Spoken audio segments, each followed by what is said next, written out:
Hi, I'm Justin Labato, Lead Global Consultant of Buff & Shine Manufacturing. One of the frequently asked questions we get about our buffing pads, especially with the Reflection Artist pads, is how to prime the pad. Now, every manufacturer has a different approach to that.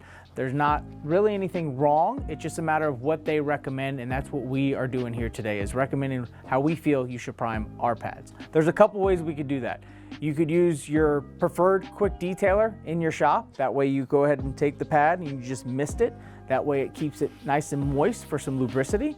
Or you could take the product that you're going to use, such as your liquid compound or polish, and put some of that on there as well and rub it around. Now, you don't want to overload if you go that route, because then you could oversaturate out the gate and then you'll have issues or premature issues with the pad as you are polishing. So just be careful on how much product you are putting on that pad prior to, of course, doing the application. So in conclusion, the two best ways that we recommend to prime your pad would be to use your favorite quick detailer or the compound or polish at hand.